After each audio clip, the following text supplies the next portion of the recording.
Assalamualaikum warahmatullahi wabarakatuh. Bapak Ibu yang dimuliakan oleh Allah Subhanahu wa taala, insyaallah malam hari ini kita akan melanjutkan kembali pengajian kita atau kajian kita terkait dengan fiqhus shalah, fikih atau pemahaman tentang salat. Pada malam hari ini kita melanjutkan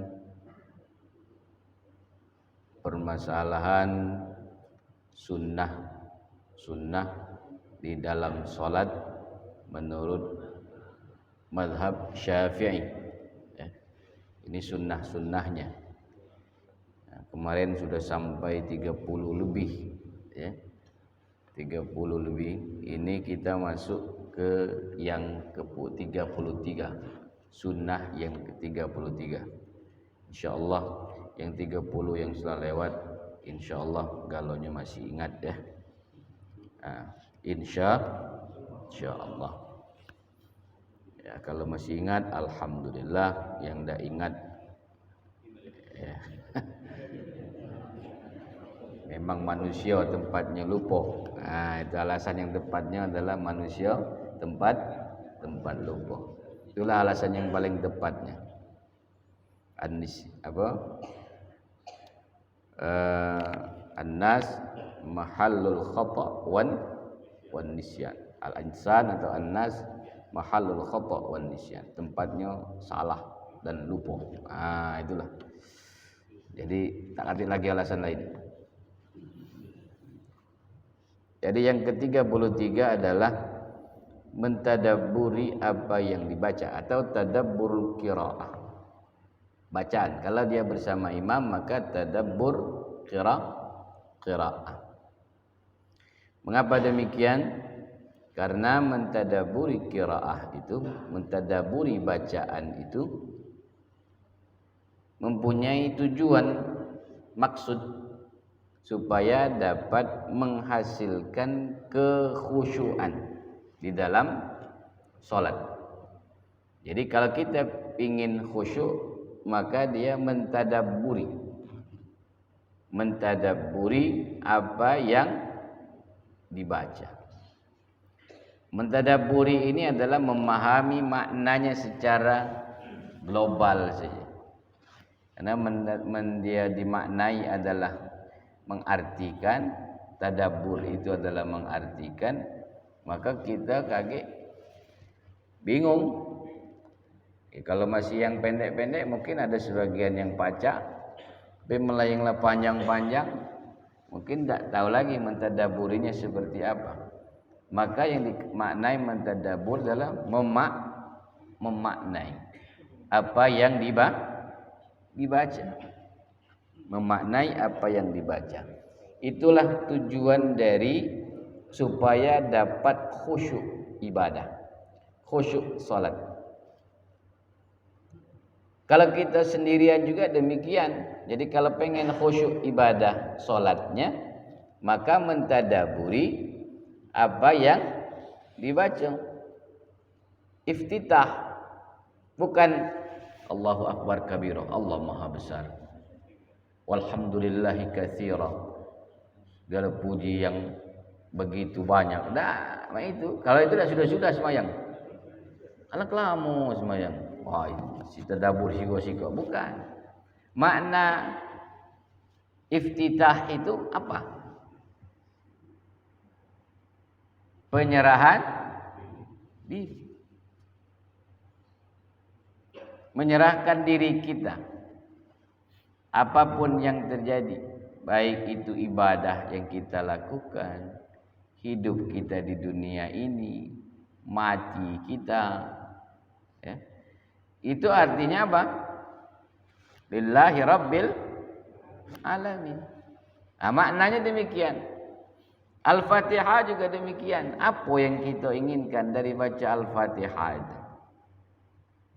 Tentu kita meminta kepada Allah Subhanahu wa taala untuk apa? Diberikan petunjuk, jalan lurus. Yang mana jalan yang lurus? Siratal ladzina an'amta 'alaihim ghairil maghdubi 'alaihim waladdallin. Jalan yang lurus itu jalan yang di mana kita diberi nikmat oleh Allah. Jadi kalau kita melalui jalan situ dapat nikmat, berarti itu jalan yang lurus. Bukan jalan yang mendapatkan kemurkaan Allah. Kalau kita melaluinya kemudian mendapatkan kemurkaan Allah, maka itu bukan jalan lurus, bukan ke situ. Pindah jalannya. Dan juga bukan jalan yang menyebabkan kita tersesat. Kalau sesat itu kalau masih baca balik lemah. Kalau sesat tak baca balik mana? Itulah maka orang itu bisa menyebabkan su'ul khatimah. Kenapa? Tersesat tak baca balik. Bahaya kalau sesat baca balik itu. Itulah jalan yang lurus. Itu maknanya ya. Bukan kita terjemahkan tapi makna. Makna dari apa yang kita baca. Itu. Kenapa demikian? Allah Subhanahu wa taala berfirman, "Afala yatadabbarunal Qur'an am 'ala qulubi aqfa?" Jadi kuncinya itu adalah adanya di dalam hati. Jadi kalau kita nak mentadabburi, memaknai Al-Quran itu kuncinya dalam hati. Kenapa kuncinya dalam hati? Kalau hati kita lagi ruwet, bukan pikiran gue, hatinya lagi tak ini, ya. Kira-kira solatnya bisa tenang tak? Bu, kalau hati lagi tak ini. Ibu tak usah jauh-jauh sakit hati dengan bapak sedikit. Kira-kira semayangnya baca ini. Baca khusyuk tak? Baca tak khusyuk. Jangankan nak tadabbur Al-Quran. Maka kuncinya ada di mana? Dalam hati. Makanya hati tak boleh sakit. Maka agama itu apa? Yang menyebabkan orang itu penyakit makanya hati tak boleh sakit. Kalau hati sakit biasanya pengaruh kalau itu, berpengaruh semua. Maka kuncinya dalam hati. Maka perlu dapat mentadaburi Al-Quran, dapat mentadaburi apa yang dibaca supaya mendatangkan kekhusyuan. Maka kuncinya ada di dalam hati. Kemudian tentu ketika mentadabburi Al-Quran itu disunahkan bacaannya tartil. Tartil itu adalah tadabbur. Jadi bukan tingkatan di dalam ilmu tajwid. Tartil itu bukan tingkatan dalam ilmu tajwid. Kalau dalam ilmu tajwid lain. Ada tak tartil? Tak masuk. Warattilil Qur'ana tartila. Membacanya artinya dengan mentadabburi. Mentadabburi itu bacaan dengan tartil itu artinya memaknai, sama mentadabburi. Nah, maka dimakruhkan bacaannya cepat. Membacanya dengan cepat. Jadi makruh hukumnya kalau baca cepat. Jadi jangan tunjukkan gino hafalan. Artinya hafalan apa? Nerapas. Woi, dia tuh hafalnya nerapas pokoknya. Fatihah itu senapas. Wah, enggak adalah hafal dia. Bukan. Karena salat itu bukan kebutan, bukan balapan. Bukan balapan. Jangan mentang-mentang fastabiqul khairat, siapa cepat dia hebat. Nah, ini bukan itu ya. Jadi salat itu tidak mesti Siapa yang paling cepat dia hebat? Tidak. Maka bacaannya harus tenang. Kenapa dia tenang? Karena dia mentadaburi maknanya. Nah, maka di sini dikatakan disunahkan bagi yang membaca di dalam solat ataupun yang membaca di luar solat apa? Ketika dia melalui bacaan yang bentuknya rahmat, maka dia ayyas'alallahur rahmah, maka dia minta kepada Allah supaya datang rahmat. Makanya Pak, kalau ini tuh banyak yang nangis solat itu kan, bertemu dengan ayat-ayat azab, maka dia memohon dalam hati kepada Allah supaya terhindar dari azab itu. Makanya nangis. Kita nangis juga. Banyak juga yang nangis, Pak. Nangis ngapa? Ya Allah, alak lamonyo, kaki sakit dulunya dah. Karena lutut sakit, nak duduk tak baca, nangis juga. Nah, kenapa orang bisa sampai dia menangis solatnya itu? Bertemu dengan bacaan-bacaan yang sifatnya azab. Ketika dia bertemu dengan ayat-ayat yang rahmat, maka dia apa? Meminta kepada Allah supaya didatangkan mendapatkan rahmat Allah. Ketika ada ayat tasbih, maka dia bertasbih kepada Allah Subhanahu wa taala. Jika bertemu dengan ayat yang sifatnya apa? Mathalul daraba. Itu artinya misal, dinjuk contoh. Kalau dinjuk contoh berarti berpikir. Ketika dikasih contoh maka disuruh berpikir. Itu. Contoh misalnya, wa idza quri'a, jika dibacakan ayat Allah, alaisallahu bi ahkamil hakimin. Maka dia mengucapkan bala wa ana ala dzalika minasyahidin. Tidaklah bahwa Allah itu adalah di atasnya para hakim, bi ahkamil hakim. Hukumnya itu di pucuk, hukumnya hakimnya apa? Manusia punya hakim. Yang menghakimi hakim siapa? Allah. Raja, manusia punya raja.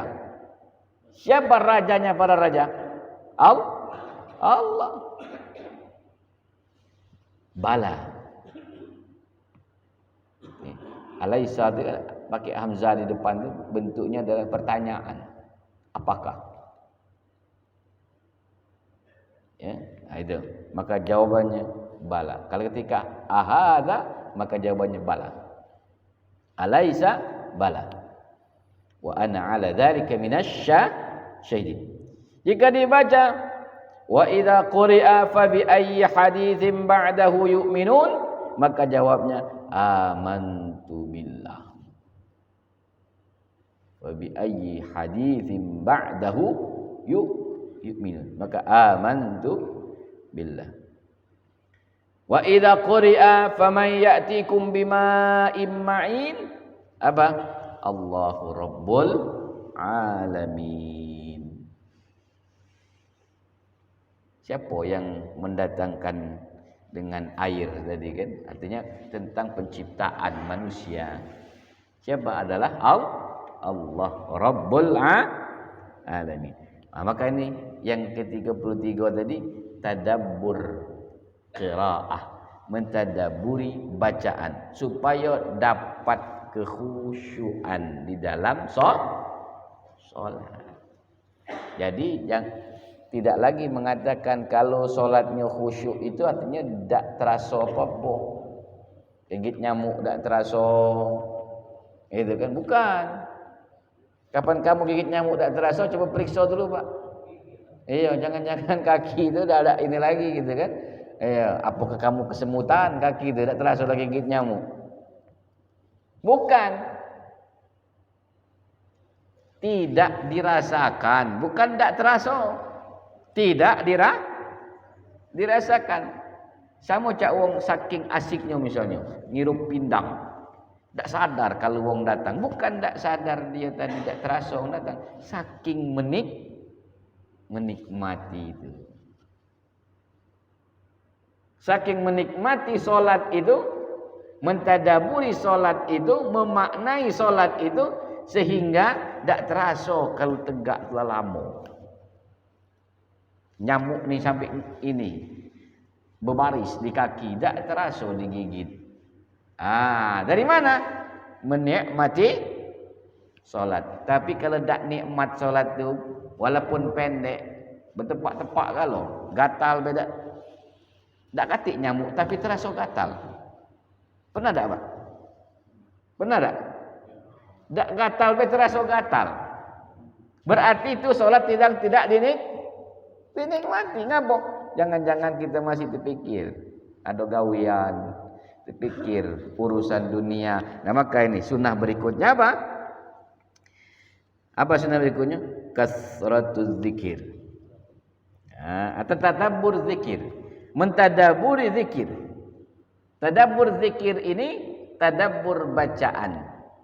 Sama dengan kias dari analogi dari tadabbur qiraah. Yang ke-35-nya apa? Masuk atau hadir untuk melaksanakan solat dengan apa? Binasyatin, dengan semangat. Sunnah itu, Pak. Solat itu harus dengan semangat. Kemudian mengosongkan hati dari kesibukan dunia. Makanya kalau wong itu kan kadang-kadang tak semangat datang tu, dari pergi ke masjid lah lesu. Yalah. Kapan dari pergi bela lesu itu? Ini biasanya macam-macam ini. Ada orang salah dikit laju itu. Imam salah baca, imam kelamuan, imam kecepatan, salah kalau itu. Kenapa? Dari pergi bela lesu. Gitu kan? Nah, maka sunnahnya ketika datang ke masjid harus dengan semangat. Yang kedua, selain semangat harus masuk dengan mengosongkan hati dari urusan dunia. Tinggalkan urusan dunia tadi. Walaupun kalau ada janji ada apa, makanya Pak, kalau isya itu kan apa ininya? Sudah hidangan nak makan, maka disuruh makan dulu baru solat. Kenapa? Kapula sudah terhidang, kita nak siap-siap azan, solat dulu belah. Bagi solat itu Pak, teringat-ingat kamu. Wah, jangan baik dimakan kucing itu. Atau kaki ada budak ini dihabisnya ini kan. Tak tinggal kita lagi. Itu sudah itu pasti. Apalagi kalau makanan itu makanan favorit kamu misalnya kan. Kalau mau nak makan pindang ini sambal jengkol campur ini apa namanya ikan sikalang, tempoyak, begitu Allahu Akbar. Jangan deh batang budak ini habis ini. Kira-kira mana solatnya? Nak cepat apa nak lambat? Nak cepat tulah. Pasti nak cepat. Kalau tak sempat lagi nak assalamualaikum tadi tu kan? Iya. Mungkin salamnya salam pertama be. Salam kedua sunnah juga itu tu lah. Salam kedua sunnah juga gitu kan. Maka apa istilahnya? Al-asya qabla al-isya. Apa al-asya? Asya makan dulu sebelum isya. Tapi kalau lah dihidang kalau baru nak nyari, solat dulu. Itu. Nah, ditinggalkan urusan-urusan dunia tadi. Ya. Kenapa? Karena kalau kita solat dalam keadaan malas, itu ciri dalam Al-Quran, menurut Al-Quran, ciri dari orang munafik. Idza qamu ila sholati qamu kusala. Jika dia mendirikan sholat atau tegak mendirikan sholat, maka dia dengan malas. Dengan malas. Kalau wong lah malas, nah ini Allah Akbar. Itu kan. Walil maghdubi alaihim waladdallin. Tak bersuara. Atau amin, amin. Lesu. Kapan dia lesu? Berarti ciri orang ini Al-Quran yang ngomong. Ini Al-Quran. Idza qamu ila sholati qamu kusala. Apa makna kusala itu? Adalah al-futur anisyai. Lawan dari semangat. Lawan dari semangat itu adalah futur. Futur berarti lesu, lemah, tak semangat. Kapan sholat tak semangat berarti itu apa? Ciri dari orang yang munafik. Tak sampai keluar agama, tapi cirinya begitu. Ya, cirinya. Mengapa demikian? Perlu dikosongkan hati ini dari urusan-urusan dunia. Karena dengan mengosongkan hati dari urusan dunia dapat membantu untuk mencapai ketundukan dan kekhusyuan di dalam sholat. Jadi itu kalau pengen khusyuk sholatnya, itu kuncinya lagi. Selain mentadaburi, sementara tinggalkan dulu urusan dunia tadi. Pergilah sana, apa lajulah dulu. Nak berjanji, janjilah dulu. Artinya, kaki janji kita ni orang tunggu. Biarkanlah dia nunggu. Lagi semayang. Itu kan? Cuman kita ni kadang-kadang berbeda, Pak. Kalau lagi banyak gawe ini semayangnya cepat ni. Kapan tanya, kemana Pak? Tak sibuk dia. Iya, dia gawe ni. Iya kan? Cepat pengennya. Solat itu nak cepat. Apalagi hari Jumat. Datang belakangan balik dulu. Mungkin di sini tak ya? Ya tak beda selalu kan? Iya, tak beda kan? Iya. Datang itu khatiblah tinggal Allah maghfir kata khatib datang. Kaki begitu assalamualaikum warahmatullahi wabarakatuh, assalamualaikum warahmatullahi hilang kalau. Itu kan ciri juga. Nah maka itu banyak orang sekarang ini demikian. Nah maka ini biasanya tak khusyuk solat begitu. Biasanya tidak khusyuk. Beda ketika orang datang dia dengan semangat, maka dia akan dapat beribadah dengan khusyuk. Meninggalkan urusan dunia. Urusan dunia harus ditinggalkan. Kemudian dimakruhkan bagi orang yang di dalam sholatnya memikirkan urusan dunia. Makruh. Di dalam sholatnya memikirkan urusan dunia.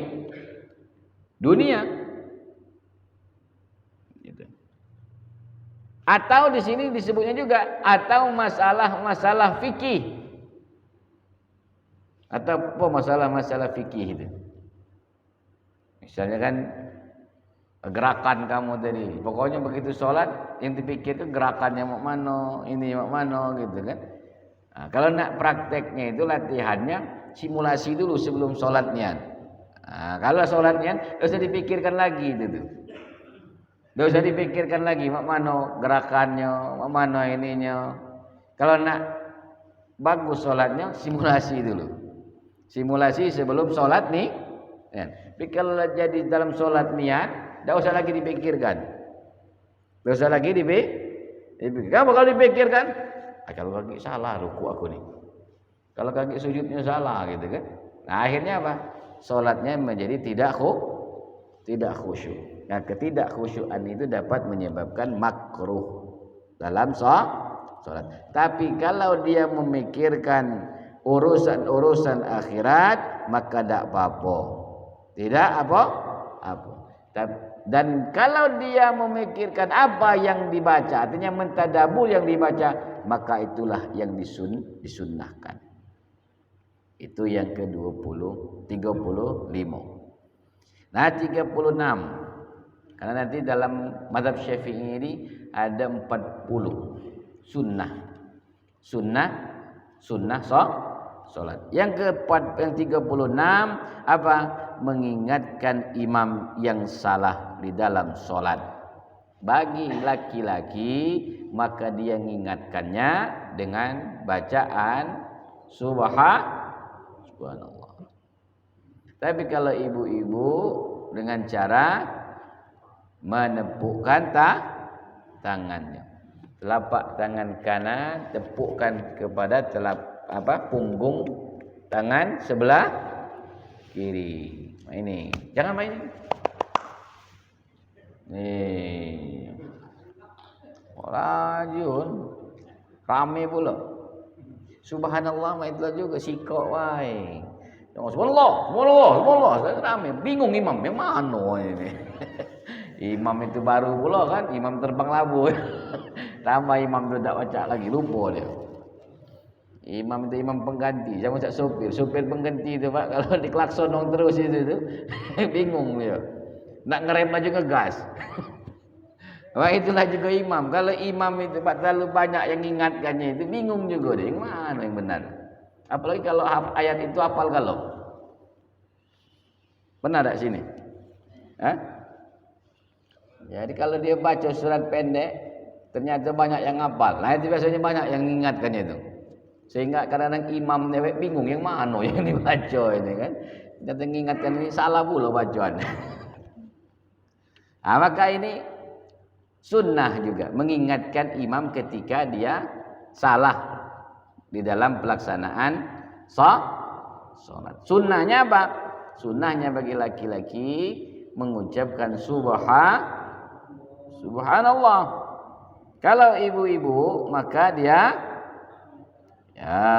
menepukkan tangannya bidarbi batnil yamin 'alal yasar. Dia memukulkan telapak tangan kanan pada punggung tangan kiri. Kan sambil dia bersedekap, misalnya pada saat dia bersedekap, maka di sini nempuk. Jangan bukan sekali nempuk. Paham lah itu, ya.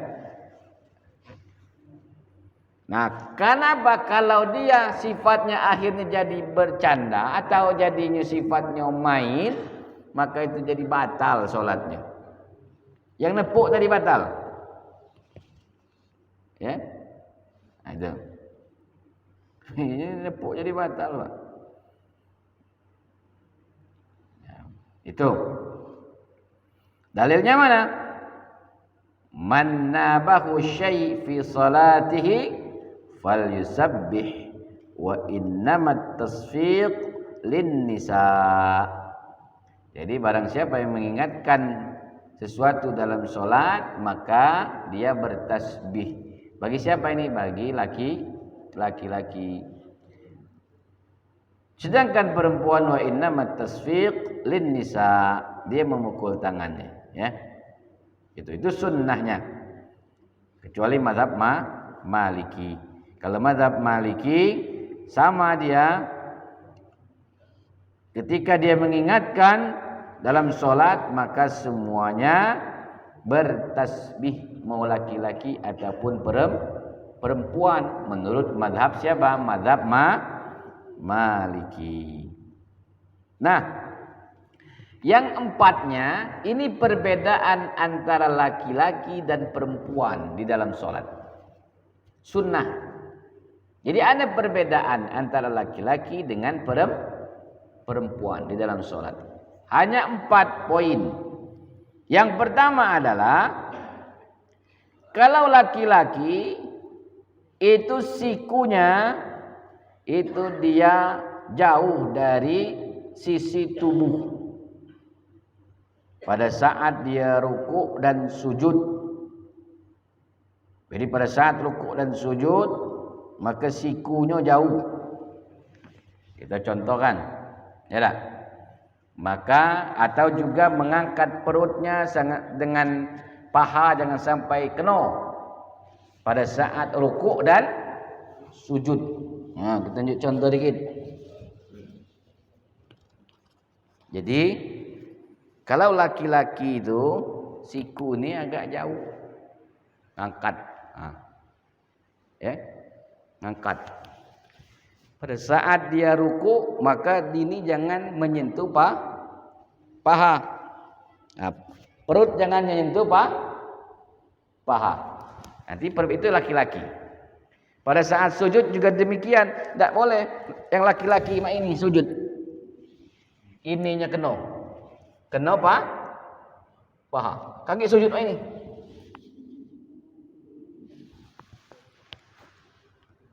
Tidak bagi laki-laki. Tidak bagi laki-laki. Jadi jangan main ini sujud. Nah itu. Jadi dia semuanya dijauhkan. Dijauhkan. Kalau mepet dengan tetangga badannya baik, bukan perutnya. Ya. Maka dia ketika dia mepet kondisi tetap dijauhkan tapi tidak maini. Tetap standar. Bukan juga maini. Tetap dia standar. Nah, paling tidak ukuran dia itulah. Gitu kan? Tapi bukan maini. Tidak jadi ngericut maini. Ya. Jadi itu bagi laki-laki. Tapi bagi perempuan maka dia antara satu dengan yang lain itu harus dia rapat. Rapat. Kalau takbir kan laki-laki ngangkat. Kalau perempuan jangan mainin. Makanya feminim. Gitu. Jangan salah Pak, telekung itu kan lebar. Punya ibu-ibu telekungnya lebar, pacak dia sama ini. Ya kan? Itu. Kemudian perut dengan pahanya menyatu. Jadi begini. Ya kan? Ini perut dengan pahanya nempel.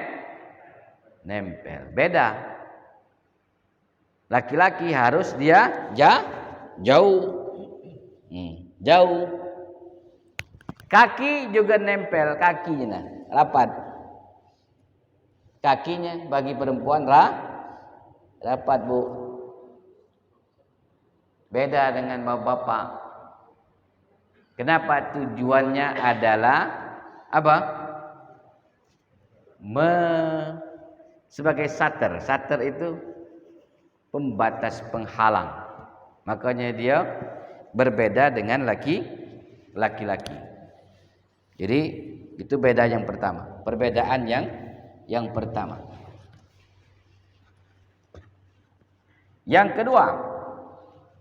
Beda yang kedua.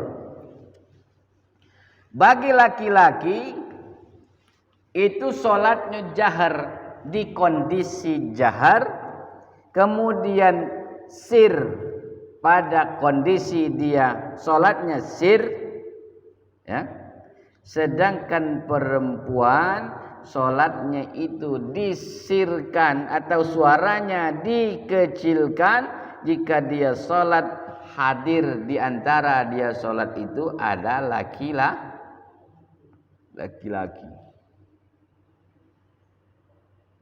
Atau laki-laki lain disebut rijalul ajanib atau rajulul ajnabi.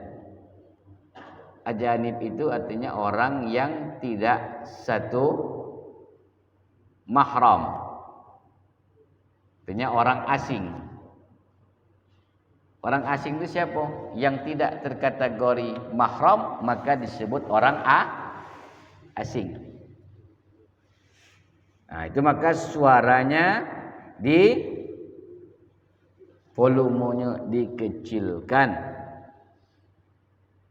Bagaimana ngecilkan volumenya itu? Sampai di mana kecil volumenya? Sampai tidak terdengar dari orang yang hadir tersebut. Itu volumenya kecil artinya. Ya. Mengapa demikian?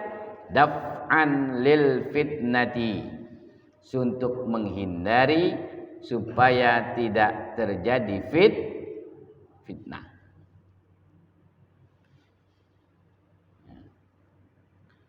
Diketahui bahwa suara perempuan itu di sini dikatakan laisa bi'aurah, bukanlah sebagai aurat. Di sini dikatakan fala, tidaklah diharamkan mendengar suara perempuan bahkan sampai dia bernyanyi pun tidak, kecuali jika di situ menimbulkan fitnah. Apa menimbulkan fitnah? Sehingga yang dengar tadi langsung berhayal, berpikir tak keruan. Nah, itu fitnah berarti. Karena memang suara ibu itu agak lain dari wong lain. Nah, maka ini ketika suara itu diperdengarkan dapat menimbulkan orang yang mendengarnya itu berpikiran macam-macam, maka itu diharamkan. Atau menimbulkan fitnah. Fitnah itu macam-macam, Pak. Menimbulkan orang itu berpikir macam-macam atau menyebabkan orang itu nak ngatoi. Nah, itu menimbulkan fitnah. Jadi berbeda. Kalau laki-laki sesuai. Kalau dia solatnya jahar, maka dia harus dijaharkan. Kalau dia solatnya sir, maka dia disirkan. Kalau perempuan, lihat situasi kondisi.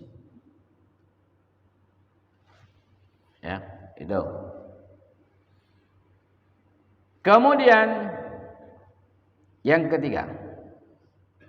Tadi perbedaannya adalah pada saat dia mengingatkan orang yang sedang sholat. Ketika jadi salahan, kalau laki-laki dengan membaca atau mengucapkan tasbih subhanallah, tapi ingat dengan tujuan ucapan subhanallah ini dengan maksud zikir, mengingatkan saja atau sebagai informasi. Mengingatkan dan sebagai informasi kalau imamnya keliru. Maka dia tidak membatalkan sholat. Tapi kalau katanya tujuannya itu adalah untuk informasi saja, informasi baik salah, maka dia batal sholatnya. Maka termasuk mengucapkan subhanallah itu harus ada apa tujuannya itu. Sekadar memberitahu atau dia zikir. Zikir tadi kan. Jadi zikir dan memberi tahu subhanallah. Jadi ketika imamnya salah, tujuannya niatnya adalah zikir saja atau zikir dengan apa? Dengan informasi. Dia berniat zikir dan niatnya juga memberi tahu. Tapi kalau cuma niatnya ngenjuk tahu baik, maka dalam kitab ini dikatakan batal sholatnya. Jadi begitu ada imam salah, kita subhanallah, tujuannya cuma mengingatkan atau memberi informasi kalau imam salah. Tak ada niat sebagai zikir kita kepada Allah Subhanahu wa taala, maka batal sholatnya. Batal. Sudah salam, ngulang lagi sholat. Sholatnya diulangi, atau melok lagi, dia batalkan sholat yang pertama, mengulang lagi dari awal. Cuman kita ni kadang-kadang Allah telah yang maha tahu, ngambil ilmu itu pula. Batal tak batalnya Allah telah yang maha tahu, Allah lah yang nerimanya. Kalau mak itu pak, tak usah belajar fikih. Iya, kalau ilmu itu yang dipakai, tak perlu belajar. Iya kamu, iya basing mah kita semayang kan tak? Ya Allah telah yang maha tahu. Kita nak rukuknya model mak mana terserah. Ngapa? Allah maha tahu. Nah itu orang tak belajar fikih lagi. Ngapa tak belajar fikih lagi? Karena Allah maha tahu. Sama ucap orang tak berdoa lagi pak. Ngapa? Allah tahu kena kita. Allah tahu kena kita. Jadi tak berdoa lagi. Tidak demikian. Allah maha tahu apa yang kita lakukan, tapi kita harus apa katanya SKB. Apa SKB? Syarat dan ketentuan lah berlaku. Itulah aturan syariah namanya fikih itu. Itulah SKB tadi.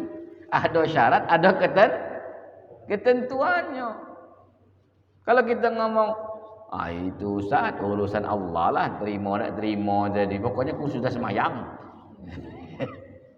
Nah ini bahaya pak. Kalau itu yang ada di dalam pikiran kita, maka ilmu fikih tidak laku. Tidak akan ada ilmu fikih. Nah, karena pemahamannya sudah keliru. Al-fiqhu maka al-fahmu. Fikih artinya pemahaman. Nah, itu.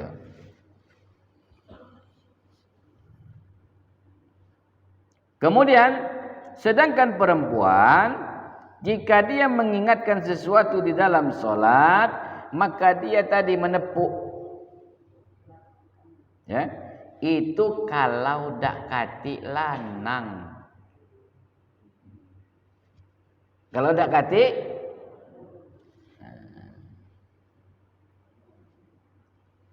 lanangnya pun tidak kata apa, lanang yang sifatnya orang asing, lanang yang bukan mahram, baru yang ibu tepuk. Kalau cak kita ni kan ini ajanib bu. Kenapa? Tidak semua yang ini yang ibu ini adalah mahram ibu. Ya, kenapa? Berarti ini disebut ar-rijalul ajanib. Ada orang lain yang tidak mahram dengan ibu. Kalau di rumah, ya ibaratnya itu hampir 90% itu yang sholat jamaah kita mungkin adalah keluarga yang sifatnya mahram. Tapi kalau kita dalam ini masjid yang sifatnya masyarakat banyak, nah maka tepukan itu akan boleh dilakukan apabila khaliyah anir rijalil ajanib. Ketika tidak ada laki-laki yang bukan mahram, baru dia nepuk. Itu.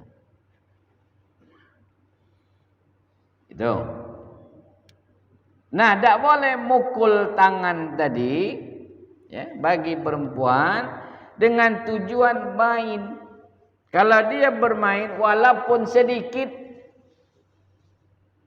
Tak katik-katik ini, orang salah apa tiba-tiba nepuk ini. Walaupun dikit batal semayang ibu. Solatnya batal. Ya. Tapi batalnya ini dia syaratnya ma'ilmit tahrim. Apabila dia tahu bahwa itu tak boleh dilakukan, walaupun sedikit. Kalau dia tahu kalau itu tidak boleh dilakukan sebenarnya, maka batallah solatnya. Tapi kalau dia menepuk bukan dengan tujuan bermain, maka dia tidak batal. Ya. Nah, bagaimana dengan khunsa? Khunsa ini adalah orang yang memiliki kelamin ganda. Khunsa, bukan yang jadi-jadian. Beda ya. Apa jadi-jadian itu? Nah, kalau khunsa itu adalah orang yang memiliki kelaminnya ganda. Itu khunsa. Nah, dia sama dengan perempuan. Kal mar'ati. Ya, seperti perempuan. Bapak Ibu dimuliakan Allah Subhanahu wa taala. Karena waktu sudah masuk Isya, insyaallah kita lanjutkan pada pertemuan yang akan datang terkait dengan sunnah di dalam salat menurut mazhab Syafi'i. Kita ambil mazhab Syafi'i saja karena mazhab Syafi'i saja sudah dapat 40. Kalau kita ambil juga yang lain, yang 40 lupa, yang lain tidak ingat. Baik, mari kita akhiri pengajian kita pada malam hari sama-sama berdoa kepada Allah Subhanahu wa taala. A'udzubillahi minasyaitonir rajim. Bismillahirrahmanirrahim. Alhamdulillahirabbil alamin. Wassalatu wassalamu ala asyrafil